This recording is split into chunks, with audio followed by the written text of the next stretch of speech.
Irmãos, eu vou pedir desde já que você abra a sua Bíblia no Evangelho de Mateus, no capítulo 21, versículo 12 e versículo 13. Ontem foi 31 de outubro.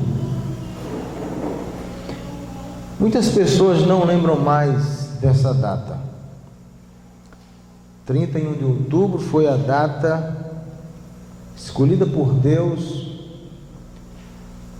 há 498 anos atrás, ou seja, em 1517, para que através de um homem chamado Martinho Lutero, Deus fizesse uma reforma na história da igreja e na própria igreja. Em 1517, no dia 31 de outubro, um ex-padre, ex-monge chamado Martinho Lutero, ele se levantou contra os desmandos e contra as falsas doutrinas da igreja romana, que dentre algumas dessas inverdades, ela dizia que se você desse dinheiro, você poderia comprar a sua salvação. Você poderia comprar a salvação de um parente seu.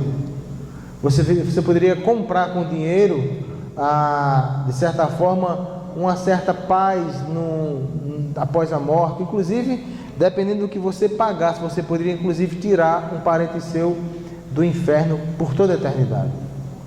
Aquele padre, um grande leitor da Bíblia, ele entendeu que a salvação era pela graça, não se vende e não se compra.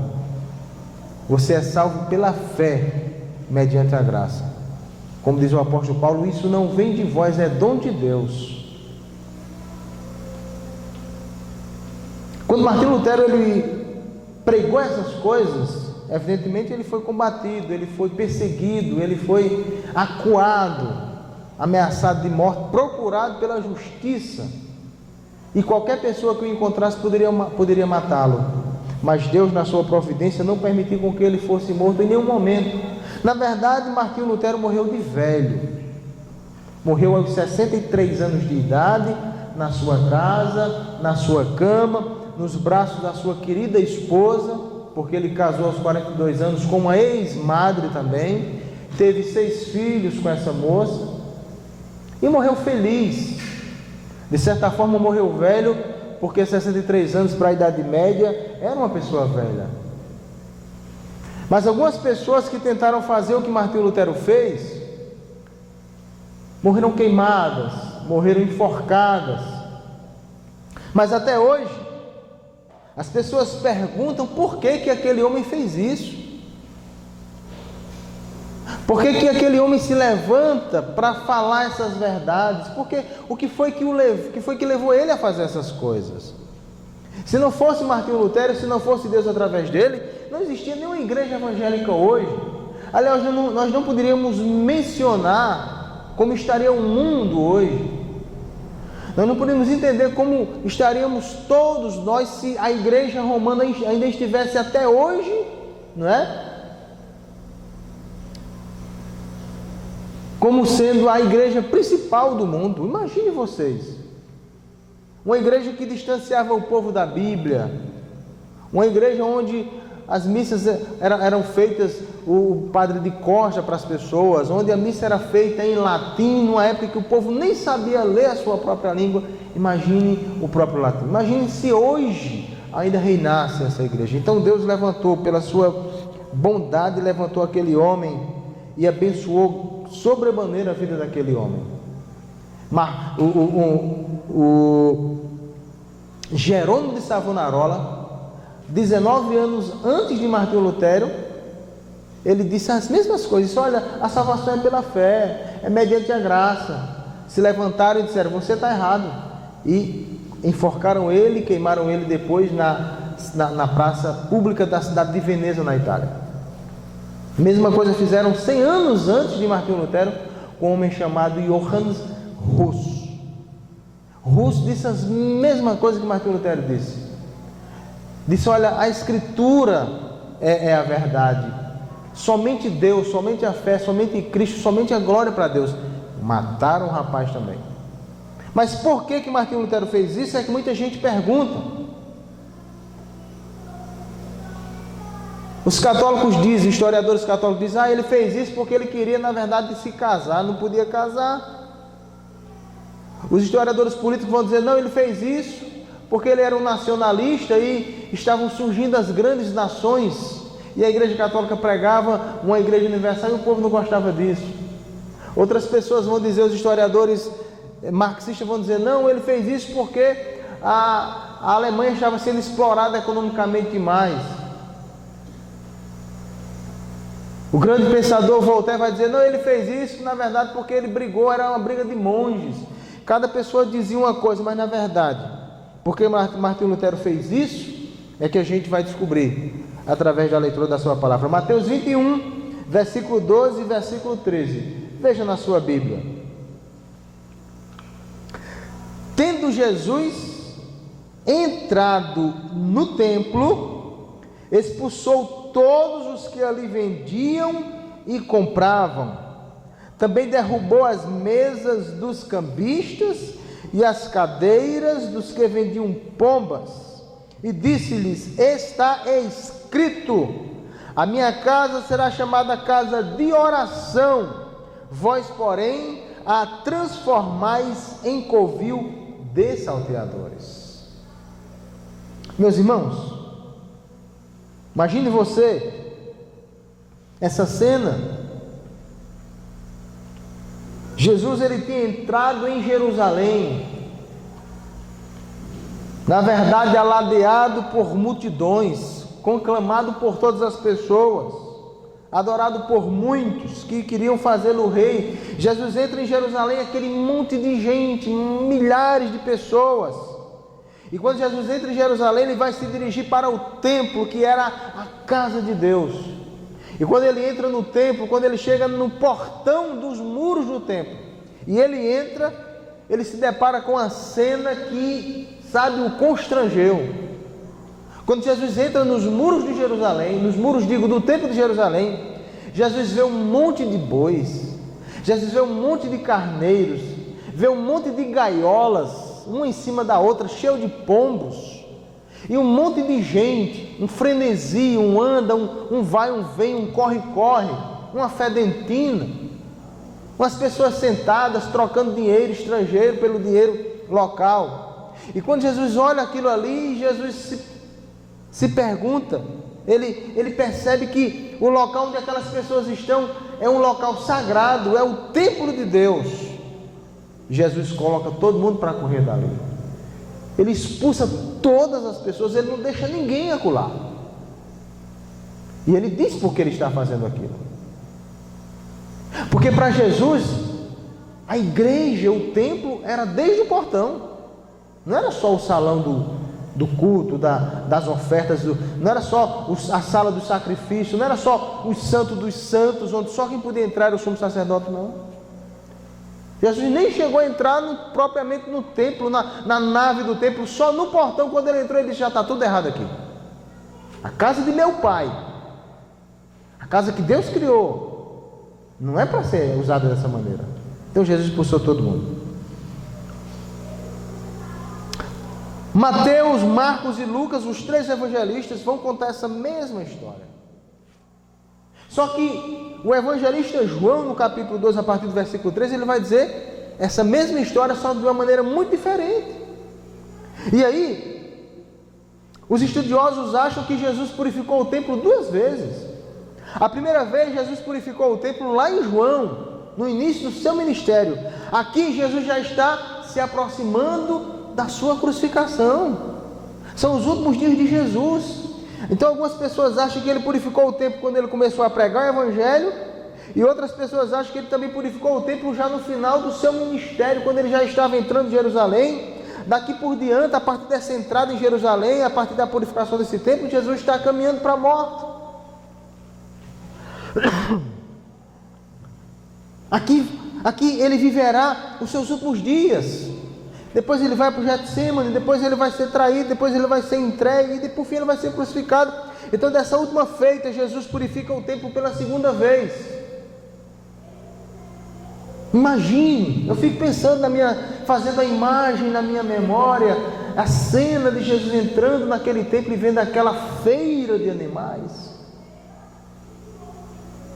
Jesus se sentiu profundamente ofendido, porque lá em João diz que o zelo da casa de Deus o consumiria.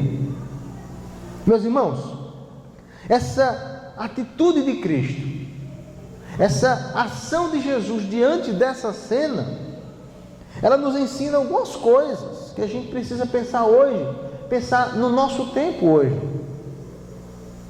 Você vem à igreja, você lê a Bíblia, você assiste a televisão, você vai na internet, você vê o mundo ao seu redor, você vê o jornal, ou você vê os jornais, você sabe das notícias, você sabe das conversas das pessoas, você escuta as pessoas falando sobre o Evangelho, sobre a igreja, você vê algumas pessoas escandalizadas, você vê algumas pessoas satisfeitas, você vê algumas pessoas murmurando e você diz, mas por que essas pessoas elas têm falado tanto mal das igrejas? Por que essas pessoas têm se revoltado tanto contra a igreja?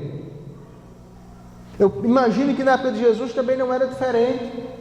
Eu imagino que na época de Jesus muitos judeus estavam revoltados com essa situação, mas nem todo mundo fazia nada. Mas quando Jesus entra naquele templo, ele expulsa todo mundo. Jesus, com essa sua atitude, ele faz três coisas. Primeira coisa que Jesus faz, com essa sua atitude de expulsar as pessoas, Jesus está denunciando que existia uma corrupção dentro da casa de Deus.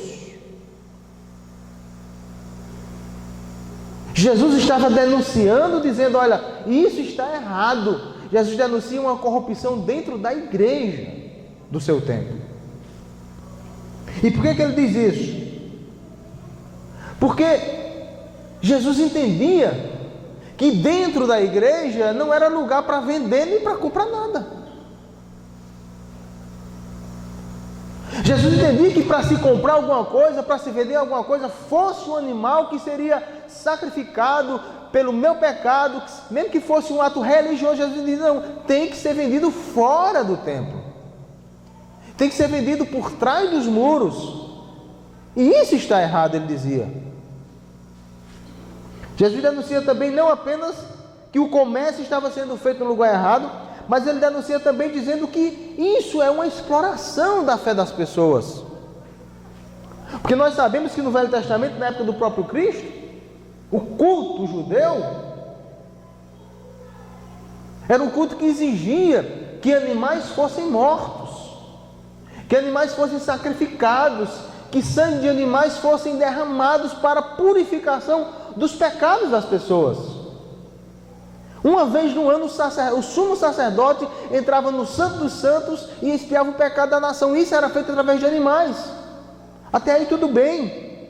Só que Jesus entende que tem alguma coisa errada ali. Por quê? Porque algumas pessoas vinham para o templo com o seu animal e os fiscais que examinavam os animais diziam, seu animal não presta, compre um aqui. Outra coisa que Jesus percebe nesse texto é que aquelas pessoas só estavam ali vendendo e comprando, ou trocando dinheiro, porque a liderança do templo, Anás e Caifás, os líderes judeus da sua época, estavam permitindo, e dizem mais, William Hendricks diz que eles estavam lucrando e muito com essa venda, com essa oferta religiosa da fé das pessoas. Só os animais que estavam ali dentro era que valiam. Algumas pessoas chegam a dizer, alguns estudiosos chegam a dizer que aqueles animais eram dos próprios sacerdotes do templo. Outros dizem que aqueles animais eram animais que pertenciam, na verdade, a uma empresa onde o sacerdote era um acionista também.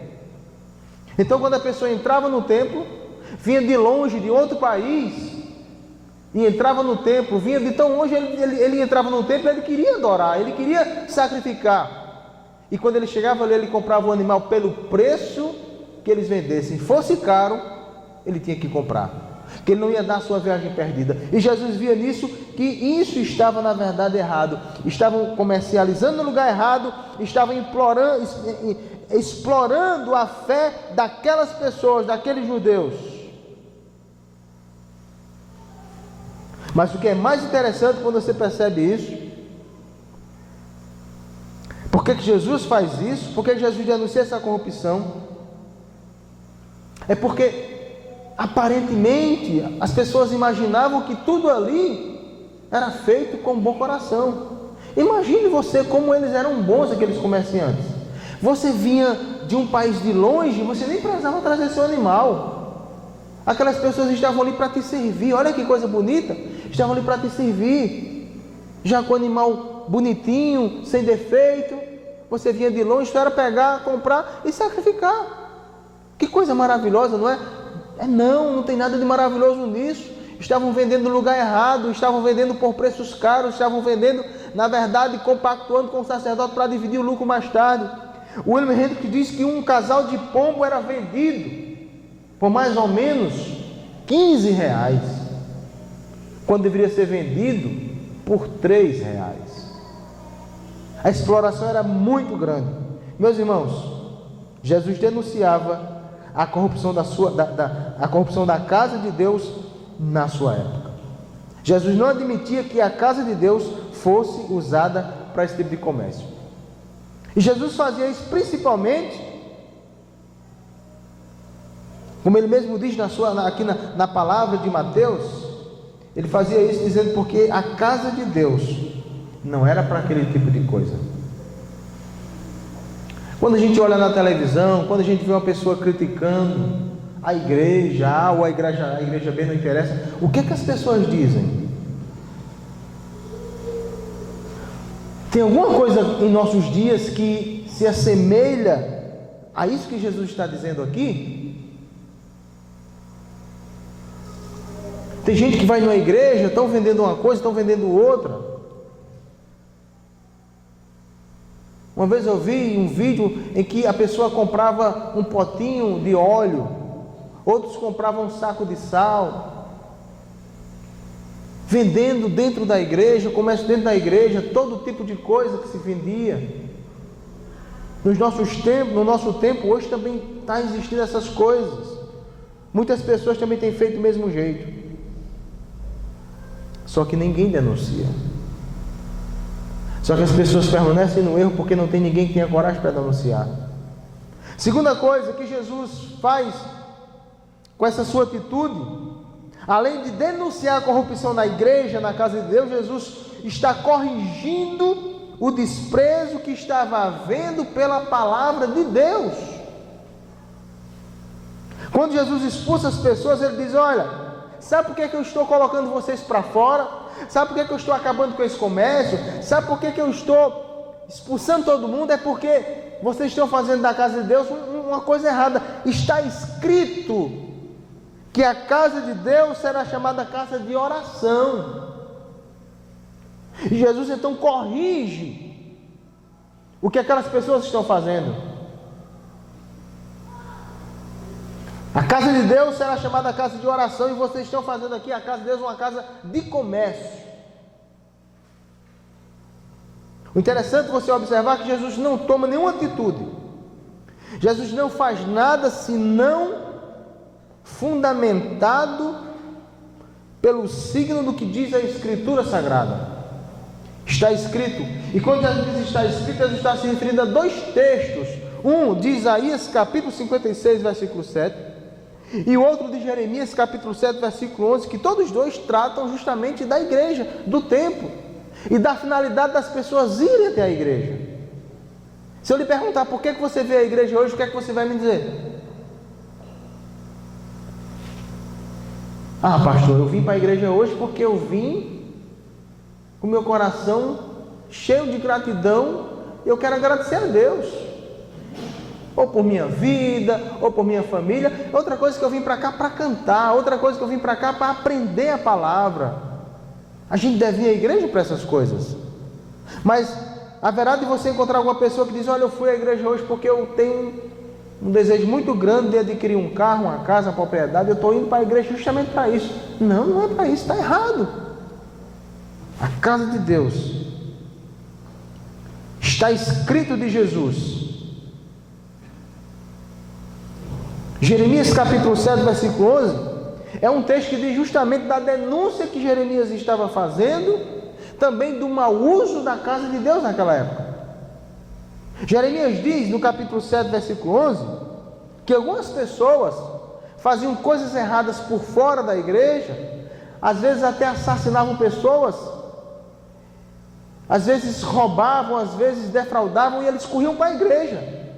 Quando eles chegavam na igreja, eles diziam: olha, aqui é a casa de Deus, aqui eu estou salvo, templo do Senhor, templo do Senhor, templo do Senhor é esse. Jeremias diz: vocês estão fazendo da casa de Deus o quê? Vocês acham que Deus concorda com essas coisas que vocês estão fazendo? Não. A casa de Deus será chamada casa de oração, e não casa de covil de ladrões. Essa passagem, covil de salteadores, aponta justamente para as cavernas que existiam nos caminhos, onde ladrões se escondiam, e as pessoas que viajavam a pé ou em cima de algum animal, passavam por essas estradas, às vezes em um pouco número de pessoas, e os ladrões saíam das cavernas para roubar as pessoas. Eles viviam dentro daquelas cavernas, com o único propósito de roubar os viajantes que passavam. Então Jesus usa essa passagem de Jeremias e assemelha a atitude desses homens de quê? De covil de salteadores. Estão ali no templo, na verdade, para assaltar com preços exorbitantes os viajantes, os judeus que vinham de vários lugares do mundo para a festa da Páscoa ou para qualquer outra festa. Jesus corrigiu o desprezo pela palavra de Deus. A palavra de Deus não aceitava isso, a palavra de Deus não admitia essas coisas. Aliás, Jesus só fala as coisas, Jesus só diz as coisas a partir do que a palavra fala. Quando Jesus começa o seu ministério, as pessoas começam a estranhar. Ele diz: vocês não sabem do que está escrito a meu respeito, não? Leia Isaías 40, vocês vão dizer lá que eu sou aquele que vim, aquele que foi enviado para curar o cego, para curar o coxo, para libertar o cativo. Eu sou o que está escrito lá a meu respeito.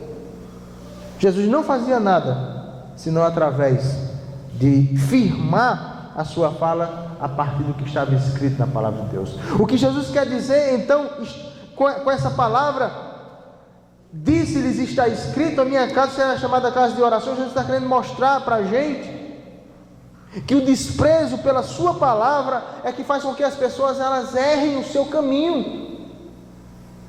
É o desprezo pela palavra de Deus, a falta de leitura da palavra, a falta de observação da palavra, a falta de observação no que o pastor está pregando, está ensinando a partir da palavra de Deus, é que faz com que as pessoas elas errem o alvo de suas vidas.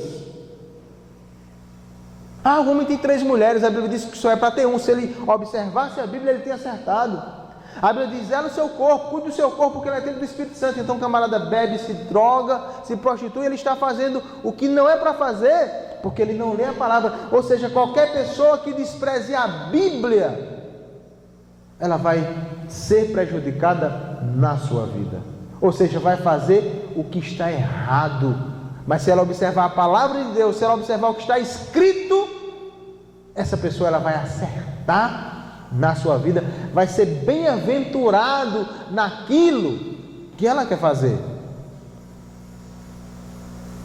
Deus disse para Josué: Josué, medita nessa palavra dia e noite, para que te vá bem, para que tudo quanto você fizer, você possa ser bem sucedido, não se desvie para a direita, nem se desvie para a esquerda.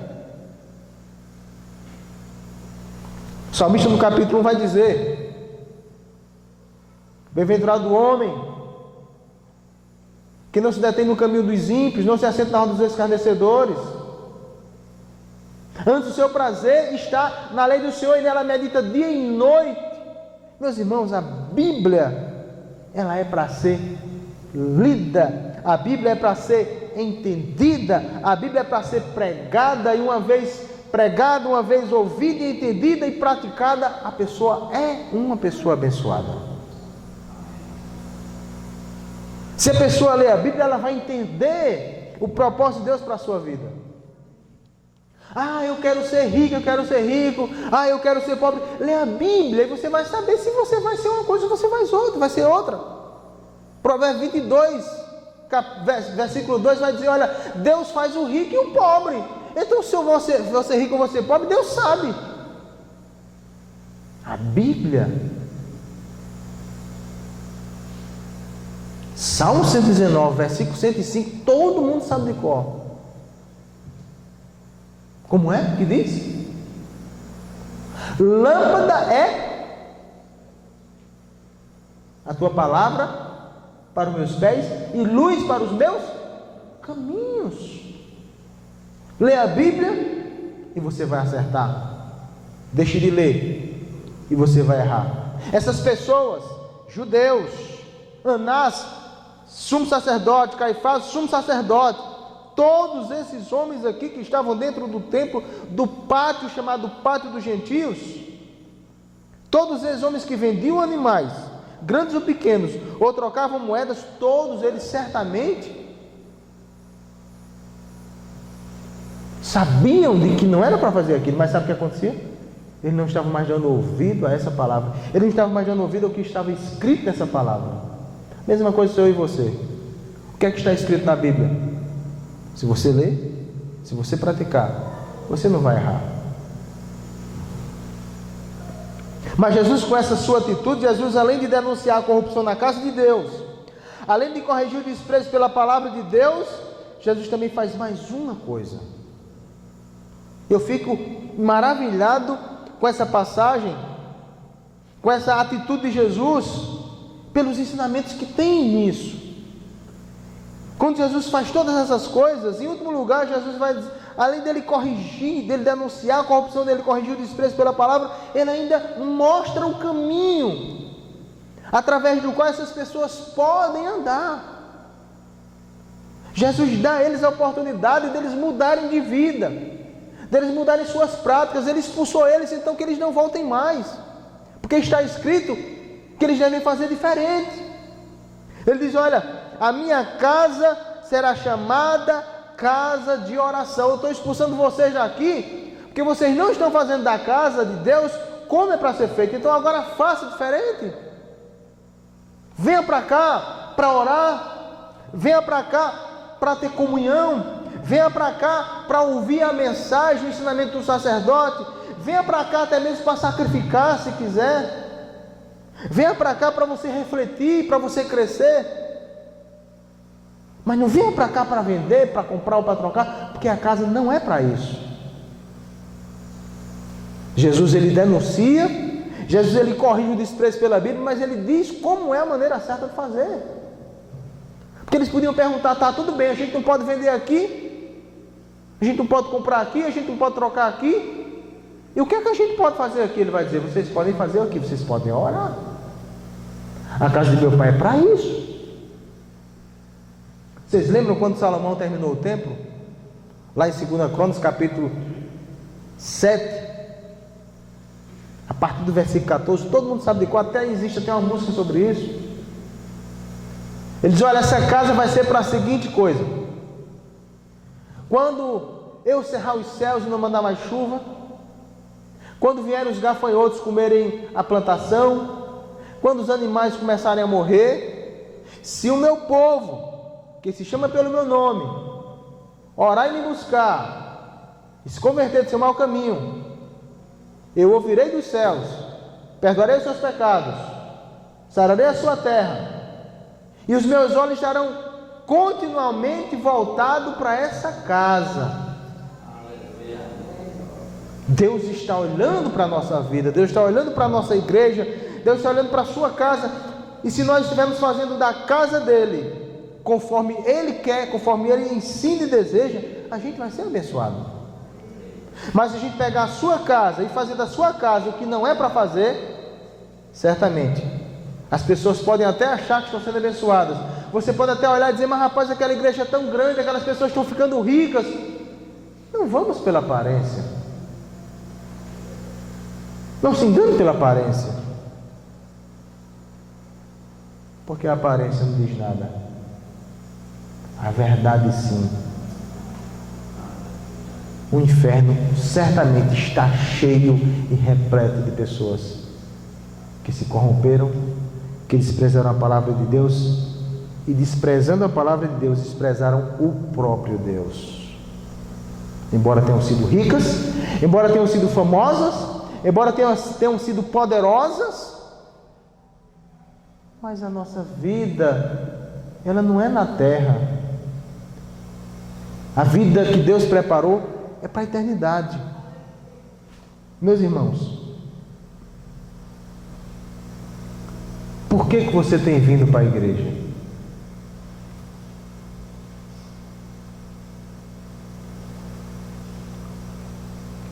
Quando eu recebo algumas pessoas, e algumas vezes eu recebi algumas pessoas na igreja, eu fui logo dizendo: olha, você não pense que você vindo para cá você vai ficar rico.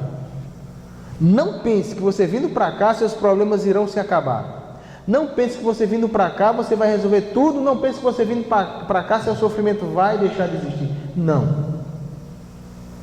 eu estaria mentindo, porque a casa de Deus não existe para a gente fazer falsas promessas. A casa de Deus existe para a gente vir aqui, buscar a Deus, orar, apresentar a Ele tudo, e aí com a graça dele a gente vai superando e vai vencendo todos os obstáculos da vida da gente.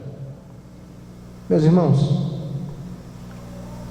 como as pessoas do nosso tempo têm feito uso da casa de Deus? Você conhece alguém que vai a alguma igreja e sabe o que acontece lá?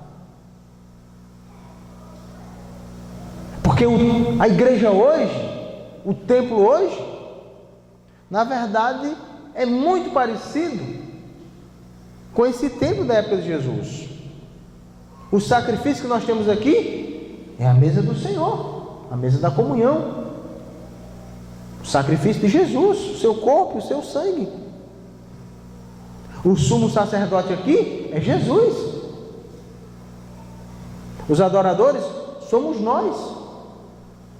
O sacrifício pode ser também um sacrifício de louvor, que diz a Bíblia. As ofertas pode ser da nossa vida, também pode ser o nosso dízimo. Aqui a gente tem um sacrifício e aqui a gente tem os ensinamentos, sinagoga, templo, tudo nós temos hoje no mesmo lugar.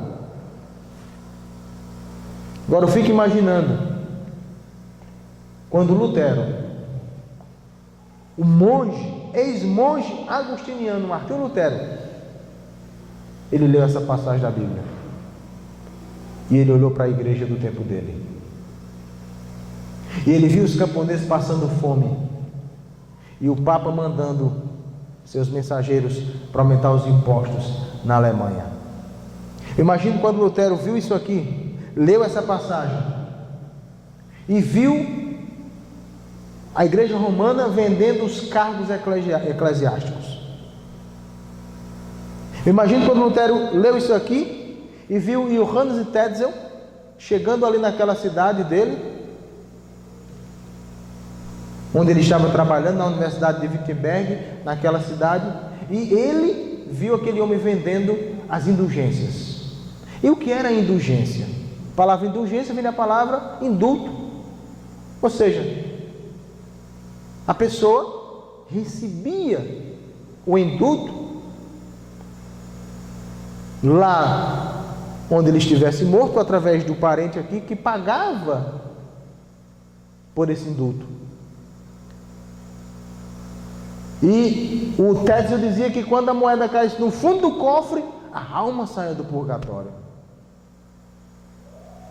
E que se a pessoa quisesse dar mais, o Papa fazia um documento tirando a pessoa do inferno para toda a eternidade. E quando Martinho Lutero ouviu essas coisas, presenciou essas coisas, ele lembrou da purificação do templo. Eu estou supondo isso porque eu acredito que foi isso. Martinho Lutero não tomou nenhuma atitude senão a partir do que ele leu na palavra de Deus. Ele tomou atitude. Ele se levantou contra a corrupção. Ele se levantou pelo desprezo da palavra naquele tempo. Ele se levantou contra todas as inverdades, porque aquelas pessoas não estavam fazendo da casa de Deus uma casa de oração, mas sim uma casa de comércio. Meus irmãos, algumas pessoas perguntam onde estão os luteros hoje? Meus irmãos, os luteros de hoje tem que ser eu e tem que ser você. A gente não pode mais esperar por um homem que se levante contra os desmandos que estão sendo feitos, além do mais porque nós não temos uma igreja hegemônica mais hoje. Nós temos diversas denominações, diversas igrejas, assim nós temos que ter diversos luteros se levantando contra as mentiras. Nós temos que ter diversos luteros tentando reformar a sua família, a sua casa, a sua igreja. Temos que ter diversos luteros, diversos jerônimos, diversos russos. Devemos ter diversas pessoas purificando a sua igreja. Diversas pessoas se levantando contra as coisas erradas que estão por aí, zelando pela palavra de Deus, zelando pela fé, zelando pela graça, zelando por Cristo e zelando pela glória de Deus. É assim que nós temos que ter. Porque nós não temos mais uma igreja apenas, nós temos muitas igrejas. E muitas igrejas estão fazendo justamente isso aqui.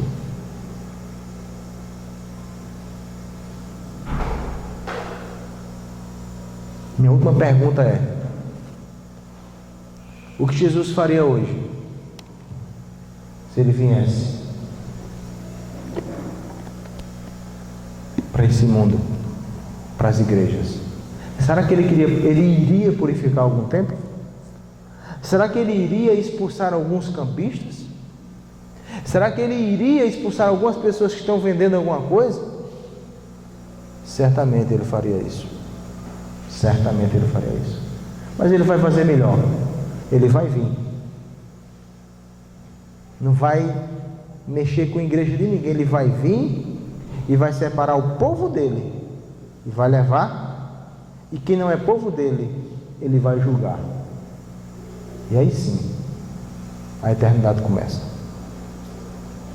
Que você reflita nessa palavra, que você pense nessa palavra, e que acima de tudo você compartilhe essa palavra com as pessoas que vocês virem por aí. Compartilhe com alguém. Diga: olha, a Bíblia diz assim. Chama o seu amigo, chama a sua colega, diz: vamos ler a Bíblia hoje lá em casa, deixa eu ir na sua casa, e compartilhe, ajude as pessoas a entenderem a palavra do Senhor. A bênção apostólica, que a graça do nosso Senhor e Salvador Jesus Cristo, que o amor de Deus o Pai, a comunhão e o poder do Espírito Santo sejam sobre vós e sobre vós permaneça. E todos dizem amém.